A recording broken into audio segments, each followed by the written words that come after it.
Salut à tous, j'espère que vous allez bien. Donc petite vidéo mise à jour sur le Bitcoin et sur l'Ethereum. Donc on va voir si l'analyse qu'on a fait hier, ça a été validé ou pas. On va aussi voir les scénarios possibles pour pouvoir anticiper la suite du mouvement et ne pas se faire avoir. Donc comme toujours, gros merci à la communauté, merci pour les likes, commentaires et partages. Si vous n'êtes pas abonné, n'hésitez pas à le faire, ça aiderait énormément la chaîne et ça me ferait vraiment plaisir. Donc comme je l'ai promis la dernière fois, je vous ai dit que si la communauté grandit assez, je vais peut-être faire des lives, pourquoi pas une fois par semaine sur Twitch. Comme ça, une fois par semaine, pourrez me donner les cryptos, indices ou autres que vous voulez que j'analyse pour vous. Et on pourra le faire en live. D'accord? Donc voilà, je compte sur vous. Et sans plus tarder, on va attaquer la vidéo. Let's go.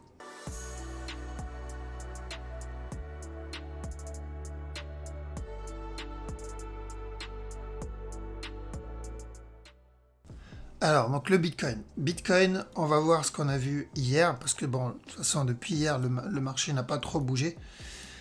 Donc on était dans ce move. Et je vous ai dit donc que j'avais pris ce petit sell ici, cassure du bas. Je prends mes profits, parce que pour moi, alors hop, on va agrandir un peu. Voilà. Donc j'ai dit, j'ai pris ce sell ici à la cassure du bas, j'ai pris mes profits. Pourquoi? Parce que pour moi, cette structure, elle était corrective pour une continuation vers le haut. Ok. Et après, on a dit quoi aussi? On a dit que ce mouvement-là, s'il continue à corriger, je pouvais chercher de la vente encore, mais dès qu'il casse ce bas, pareil, je prendrai mes profits parce qu'il peut venir casser le bas et se retourner directement. Et c'est exactement ce qu'il a fait. Okay. Donc on a eu deux petits sells en interne, on a eu celui-là et on a eu celui-là. Et à la cassure du bas, on prend le buy. D'accord? Donc ça, c'est le genre de trade qu'on doit prendre dans de la petite time frame. Pourquoi? Parce que ce n'est pas la même structure. Donc c'est ça que j'expliquais hier. On peut prendre une direction dans une time frame et une autre dans une autre time frame.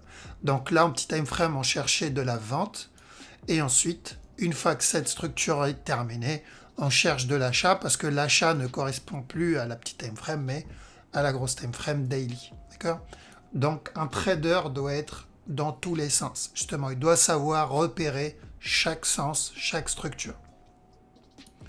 Et du coup, voilà, ça c'était la raison pourquoi on doit, quand on est contre la trend, on doit à chaque fois manager son trade. D'accord? Parce que quand je vous dis à chaque nouveau plus haut, mettez votre break-even ou prenez vos profits, là je vous ai dit à chaque nouveau plus bas, prenez vos profits ou mettez les break-even, bah, c'est pour éviter de se prendre la grosse structure dans les dents, justement. Et c'est un peu la même chose quand on revient sur du daily. Okay, le daily, c'est exactement la même chose. Alors, si je peux trouver là, voilà. Daily, c'est la même chose.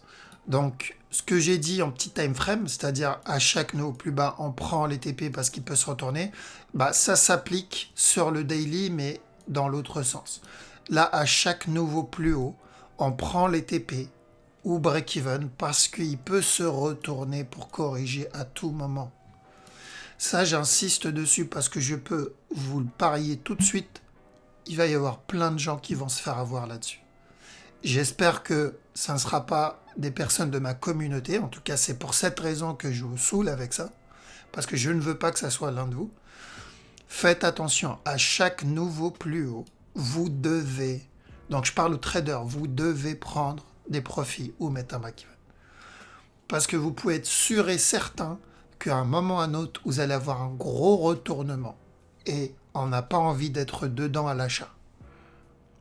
Ok, il y aura des prises de profit. D'accord? Donc faites bien attention. Je vais insister là-dessus parce qu'encore une fois, je l'ai dit, je ne veux pas que ma communauté se retrouve piégée là-dedans. Et il y en aura des personnes qui seront piégées sur ça. Mais j'insiste, hein, je parle aux traders et non pas aux investisseurs. Investisseurs, c'est une autre méthode. Donc, du coup, on a validé ce simple régularisation interne, cassure du top, on a validé un petit flag ici, cassure du top, et là maintenant on est en train d'entamer une structure corrective un peu plus grande, toujours en petite time frame. D'accord? Donc là, ceux qui essayent de vendre cette structure ici, faites attention, ce n'est qu'une correction. Je ne vois pas de retournement pour le moment. Il peut très bien revenir monter, casser le top. D'accord? Même si vous le voyez venir casser le bas, ici, venir drop, il n'est pas obligé de le casser, il peut même juste chuter et remonter. Il peut venir casser et remonter. Ok, nous valider un petit running ici en interne. Mais gardez bien en tête que pour le moment, pour moi, ce mouvement-là, jusqu'à preuve du contraire, et qui dit preuve du contraire, c'est-à-dire, hop, on n'est plus du coup sur du... on n'est plus sur du 15 minutes d'une heure. Ça, il doit venir spike, donner un gros spike vers le bas.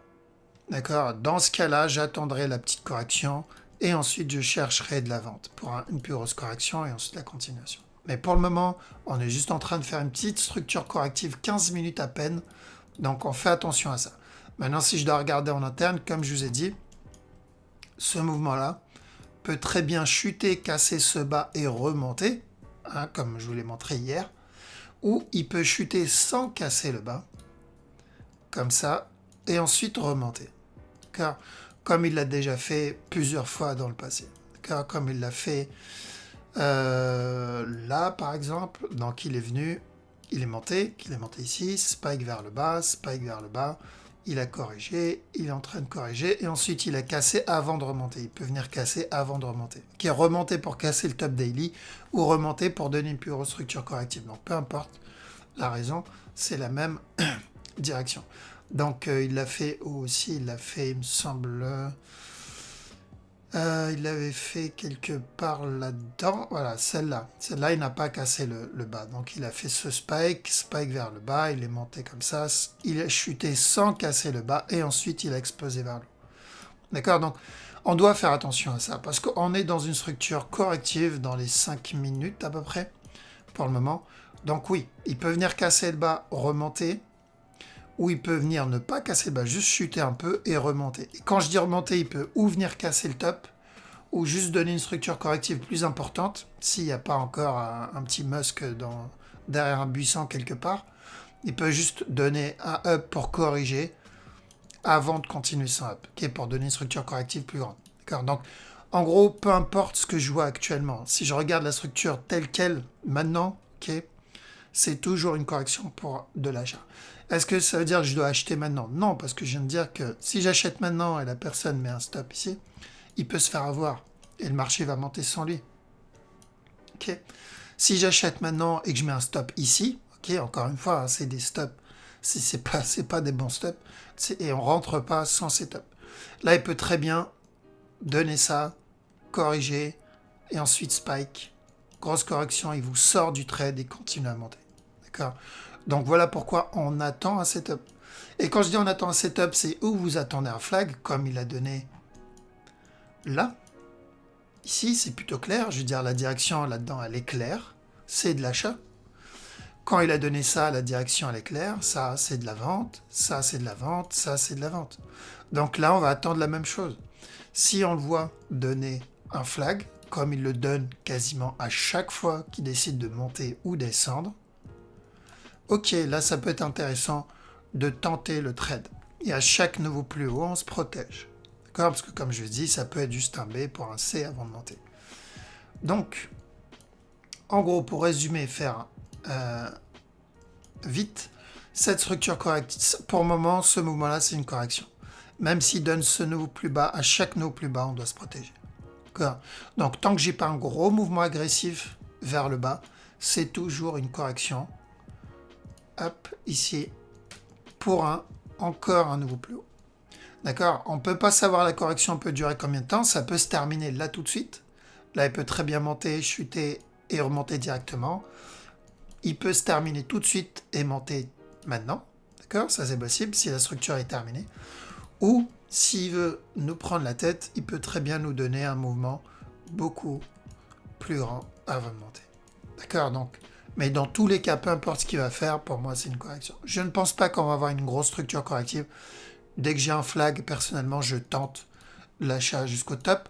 Et j'insiste encore, à chaque nouveau plus haut, on doit mettre ses break-even. D'accord? Ça, c'est super important. À chaque nouveau plus haut, on doit mettre ses break-even. Donc, pour le moment, le Bitcoin, je ne vois pas de vente encore. D'accord? Donc, en tout cas, sur du 1 heure, c'est toujours pas de la vente. Pour moi, c'est juste une préparation pour une continuation vers le haut. Il peut même répéter ce qu'il a fait ici. Là-dedans. Donc ça, je l'avais déjà montré, mais je le remontre. On va faire un petit copier, parce que j'aime bien faire ça. Copier ici. Tac. Bon, on n'aura peut-être pas un mouvement agressif ici, hein, à part si Elon Musk décide de revenir. Mais en gros, ça. C'est plus cette partie qui m'intéresse. Peut-être en petit time frame, on va devoir réduire un peu 5 minutes, parce que c'est pas la même time frame, pas la même structure.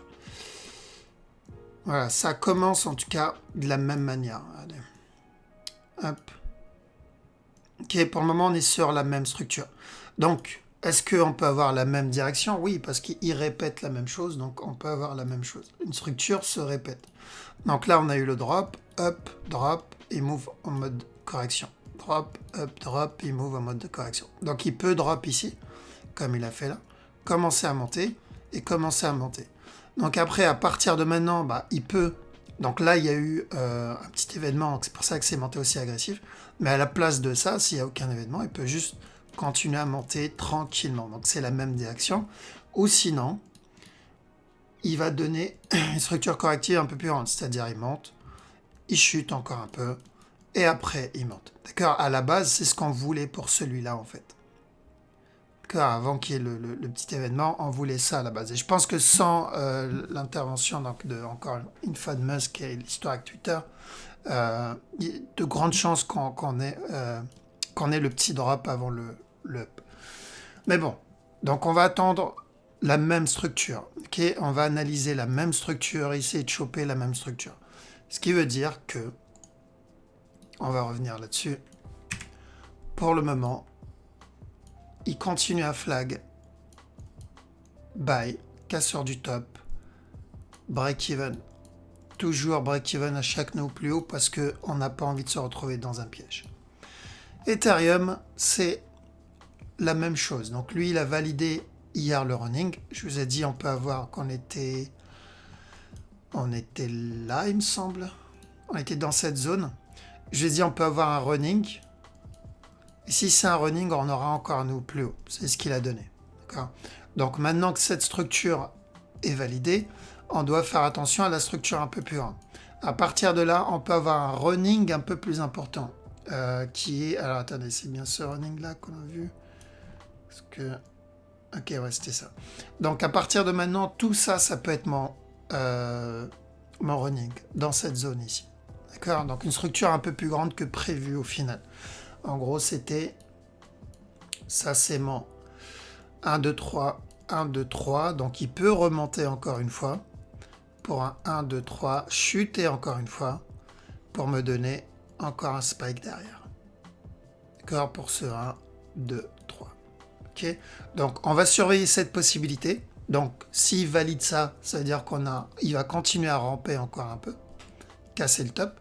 Mais on doit attendre buy setup. Parce que là, depuis cette phase, en fait, depuis cette zone, la structure est devenue vraiment dégueulasse sur l'Ethereum. Avant, c'était plutôt propre. Okay, on avait des bons setups, c'était plutôt propre. Mais là, je vois beaucoup de mèches. Et voilà, le marché, c'est pas le plus propre à trade, en fait. Donc, sur l'investissement ou un trade long terme, il n'y a pas de souci. Mais sur du trading court terme, c'est pas évident à trade. Donc, bien attendre un setup si on veut rentrer. Okay. Ce genre de mouvement, s'il continue à corriger, m'annonce plutôt encore un drop. Donc même s'il drop ici, tant que ce bas n'est pas cassé, le running est toujours possible. Dans ce cas-là, c'est un up, cassure du top, break even. Okay, parce que, encore une fois, c'est comme l'Ethereum, comme le Bitcoin, pardon, ça sera un all-time high. Et pour du 1 heure, hier, je vous ai dit quoi? Je vous ai dit sur du 1 heure, okay, là on était en train d'analyser 5 et 15 minutes. Sur du 1 heure, hier, je vous ai dit, si flag, c'est de l'achat. Donc, je pense que le running qu'il est en train de me faire en 5 minutes ou en 15 minutes, c'est potentiellement le flag qu'on voulait hier sur du 1 heure. D'accord? Donc, c'est une bonne chose pour ceux qui veulent continuer à acheter. Cassure du top, break-even, j'insiste là-dessus. Hop. Voilà, donc l'Ethereum, c'est toujours de l'achat pour le moment. Comme j'ai dit, hein, tant que ce bas n'est pas cassé, on continue notre uptrend tranquillement. Voilà. Bon, je pense que ce sera tout pour l'analyse du Bitcoin et de l'Ethereum. Il n'y a pas un gros changement sur la structure. Donc, si vous avez des setups d'achat, on continue à les prendre. Donc, je dis bien, il faut bien attendre les setups d'achat. Donc, ceux qui ont pris celui-là, il faudra attendre la même chose en interne ici. donc flag ici, ou vous utilisez votre stratégie, votre méthode pour rentrer si vous avez un signal d'achat. D'accord? Si vous ne savez pas comment trade les flags, ou si vous n'avez pas de stratégie pour trade, donc pas de signal d'achat, vous restez à l'écart et vous cherchez que de l'investissement à chaque nouveau dip. C'est tout. Très simple. Ok? Voilà. Donc je vous laisse ici. Encore une fois, gros merci pour le soutien. Merci pour votre temps surtout. Je vous dis à la prochaine. Ciao.